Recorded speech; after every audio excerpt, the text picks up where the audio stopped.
Hey, what's up, y'all? This is JimDre Westbrook, Worth the Way guy here, and you're now watching episode 28 of Expose Worth the Way Guy Chronicles. On today, I'm gonna come at you a little differently. These next three chapters are all about J. Cole's KOD album. Really, three songs on his album. I'm a big Cole fan, man, so all you guys out there that might be Cole haters or don't appreciate who he really is, it's okay. I'm not gonna stand out just like that, but I am going to make reference to three of his songs from his great album, KOD. This week, we're going to focus on Kevin's Heart. So that's what chapter 28 is all about. Kevin's Heart is one of my favorite songs. I think it's real smooth. I think it's real. You know, he talks about some really, I think, truthful and things that I feel a lot of us are dealing with if you're in that social media age, because all three chapters will deal with the social media age. More specifically, my millennials out there, you know, even Gen Z, people that are dealing with, I think, a heightened level of insecurity, a heightened level of sexual temptation, obsession, addiction, you know, money, lust, power. People just always in your business, you know, like 24/7, all of that type of stuff, right? We're going to deal with all of those for the next 3 weeks. But on this week, we're going to talk about Kevin's Heart. And again, I think that's a really dope song. I think a lot of inspiration for J. Cole came from just stuff that he went through within his relationships, as well as the celebrity Kevin Hart. The song is kind of named after him. And, you know, he went through his thing with the infidelity and the cheating. I won't be talking about that because that's not my truth. That's not my story. However, I felt it was really good to relate to this one because I want to talk about some obsessions that I've had and the addictions that I have gotten over. So that's kind of what we're going to be talking about on this chapter. So hey man, let's just dive right into it. So for those who have read Worth the Way Guy Chronicles, man, you already know that my story is a little crazy. You know, I am a virgin, but I'm not the perfect guy. You know, I have done some sexual things. I have impure thoughts, you know, and as I let you guys know on chapter 28, I kind of had this obsession with a female body part for, I'd say, at least over 20 years. Not like that anymore, but as I said in the blog, man, if y'all haven't read it, you need to read it. worththewayguy.com. You can go on there, get all caught up on the 28 chapters that we have. We're going to 34, so we got 6 more, baby. We're almost there.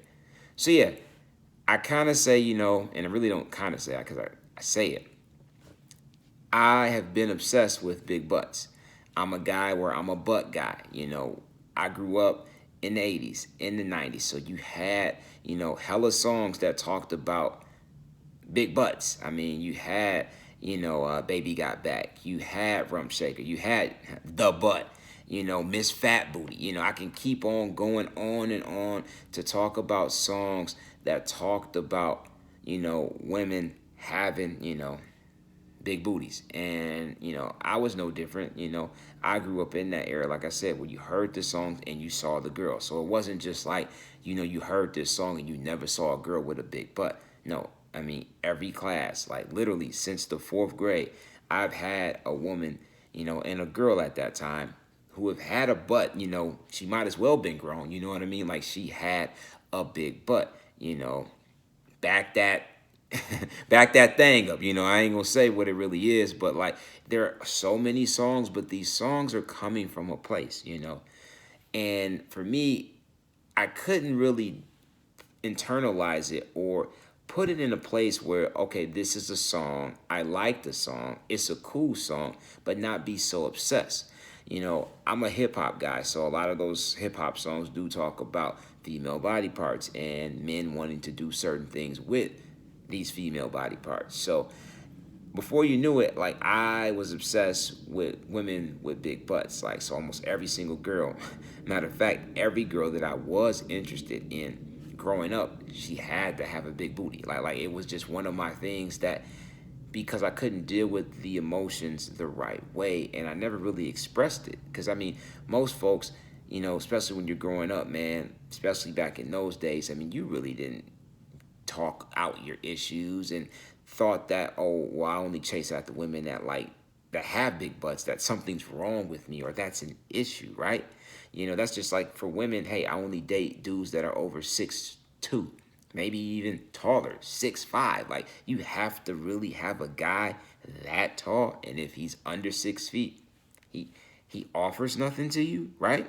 And I'm not judging, so this is no judgment, because I was the same way. Like, if a girl didn't have a big butt, like, I really wasn't checking for her like that growing up. And that became an obsession of mine, and was something that it took me a while to really understand that, whether a girl has a big butt, whether she, has big breasts, big legs, whatever, like, that has nothing to do with me.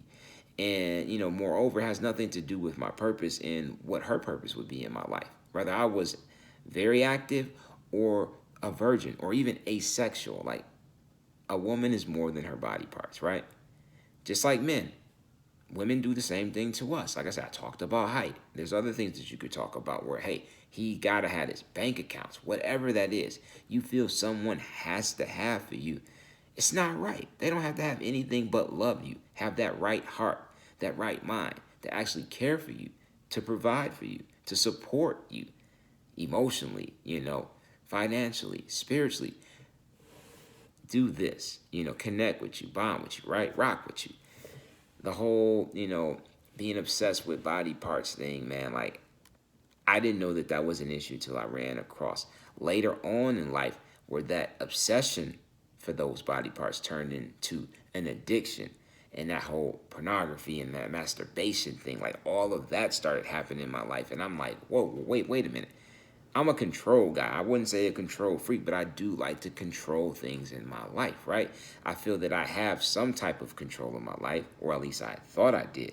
But see, that's, where it was overload. It was too much for me to handle. So that obsession did turn into an addiction. And then before you knew it, I felt that I had to, have pornography in my life because it made me go. Same with masturbation. I felt I had it to, I had to get something off, if you will, because I felt that I was in control, right?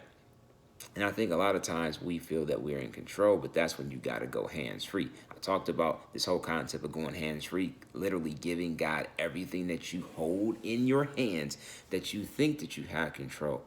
Give it to that man. That's why he's here. That's why, we call him God. That's why we call him Lord. If you're able to pass that rock, pass the ball, you'll get it back. It's like a give and go. Give it up. He'll throw it up there.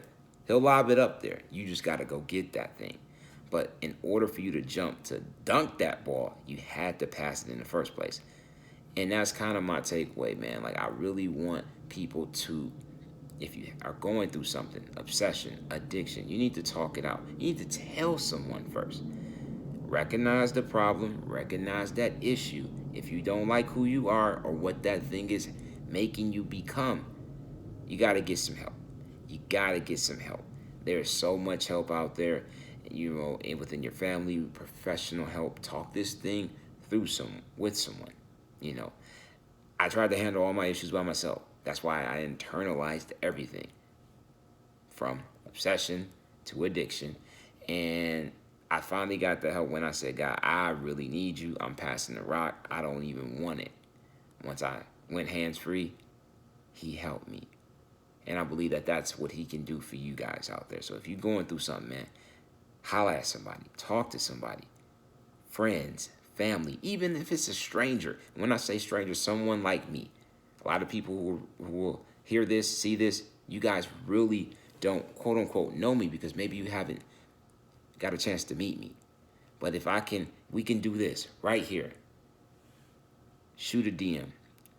Shoot a message. Shoot an email. I'll get back with you.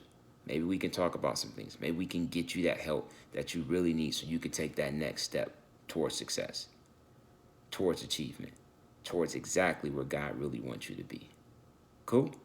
All right, y'all. Just want to chop it up real quick. My time is out. Watch next week. Photograph. We're diving really into that social media thing.